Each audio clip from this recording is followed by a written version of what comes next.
নজর রাখবো এই মুহূর্তে সুপ্রিম কোর্টে অবমাননার মুখে এসএসসি এবং বোর্ড 7 দিনের ডেডলাইন দিয়ে আইনি নোটিশ। সুপ্রিম কোর্টে অবমাননার মুখে এসএসসি এবং বোর্ড 7 দিনের ডেডলাইন দিয়ে আইনি নোটিশ। প্রতিনিধি অর্ণব এই মুহূর্তে আমাদের সঙ্গে রয়েছেন। অর্ণব, আজ কি পর্যবেক্ষণ? দেখো, সাম্প্রতিক সময়ে রাজ্যে এসএসসি নিয়ে যে পরিমাণের বিতর্ক বিবেচনা বা চর্চা শুরু হয়েছে তার মূলে সুপ্রিম কোর্টের 3রা এপ্রিল তার রায় প্রধান বিচারপতি তৎকালীন সঞ্জীব খান্নার বেঞ্চের, এবং সেই রায়ে যে যে বিষয়গুলি এসএসসি মধ্যশিক্ষা পর্ষদের জন্য ছিল বাধ্যতামূলক মানার জন্য, এবং সেই রায়গুলি এখনো মানেনি এসএসসি বা মধ্যশিক্ষা পর্ষদ। একই সঙ্গে 17ই এপ্রিল রাজ্যের আমাদের মধ্যশিক্ষা পর্ষদের তরফে যে মডিফিকেশন অ্যাপ্লিকেশন করা হয় তার প্রেক্ষিতে আরো একটি নির্দেশ দেয় 17ই এপ্রিল প্রধান বিচারপতির বেঞ্চ, তৎকালীন প্রধান বিচারপতির বেঞ্চ।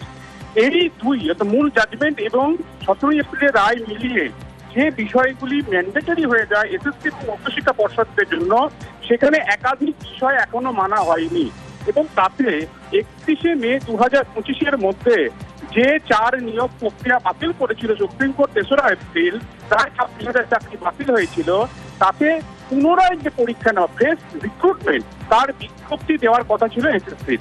কিন্তু নবম, দশম, একাদশ, দ্বাদশের বিজ্ঞপ্তি 30শে মে রাত্রে জারি হলো, এখনো পর্যন্ত গ্রুপটির কোনো বিজ্ঞপ্তি দেওয়া হয়নি। অর্থাৎ সুপ্রিম কোর্টে আন্ডারটেক করে মধ্যশিক্ষা পর্ষদই জানিয়েছিল তারা এই বিজ্ঞপ্তি দেবে, অর্থাৎ গ্রুপটি নিয়োগ বিজ্ঞপ্তি এখনো কেন দেওয়া হলো না?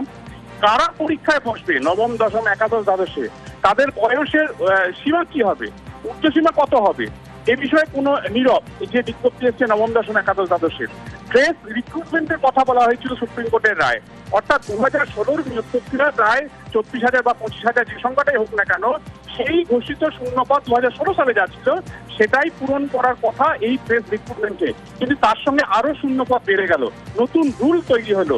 তাহলে এই যে কারা পরীক্ষায় বসবে কারা পরীক্ষায় বসবে না, কারণ যারা চিহ্নিত দাগি বা কলঙ্কিত তাদের পরীক্ষা বাদ দেওয়ার কথা বলেছিল সুপ্রিম কোর্ট। একই সঙ্গে যাদের বয়স হয়ে গেল, যেহেতু 2016 সালের সিলেকশন প্রসেসে অনেকে পার্টিসিপেট করেছিল, পরীক্ষা বাতিল হয়েছে, তারা এজের সুবিধা পাবে, অর্থাৎ এজ রিল্যাক্সেশনের সুবিধা পাবে, সে বিষয়ে নীরব। একই সঙ্গে 22 লাখ ওএমআর কেন প্রকাশ করা হলো না, এরকম এক গুচ্ছ প্রশ্ন তুলে এই আইনি নোটিশ দেওয়া হয়েছে মধ্যশিক্ষা পর্ষদকে। আগামী সপ্তাহে মামলা তারা করবেন যদি না এই কদিনের মধ্যে এই সমস্ত নির্দেশগুলি এসএসসি বা মধ্যশিক্ষা পর্ষদের মানা হয়। এই আইনি নোটিশটা কারা দিয়েছেন অর্ণব? দেখো, মূল মামলাকারী যে মামলাগুলি যারা প্রথম এই কলকাতা হাইকোর্টে মামলা করে, তারপর হাইকোর্ট ডিভিশন বেঞ্চ, তারপর সুপ্রিম কোর্টে যায়, এই নোটিশ দিয়েছেন বৈশাখী ভট্টাচার্য, যার মামলার প্রেক্ষিতে সুপ্রিম কোর্টে রায়, তারই আইনজীবীরা ইলিগাল নোটিশ দিয়েছেন এসএসসি এবং মধ্যশিক্ষা পর্ষদকে। বেশ, ধন্যবাদ অর্ণব।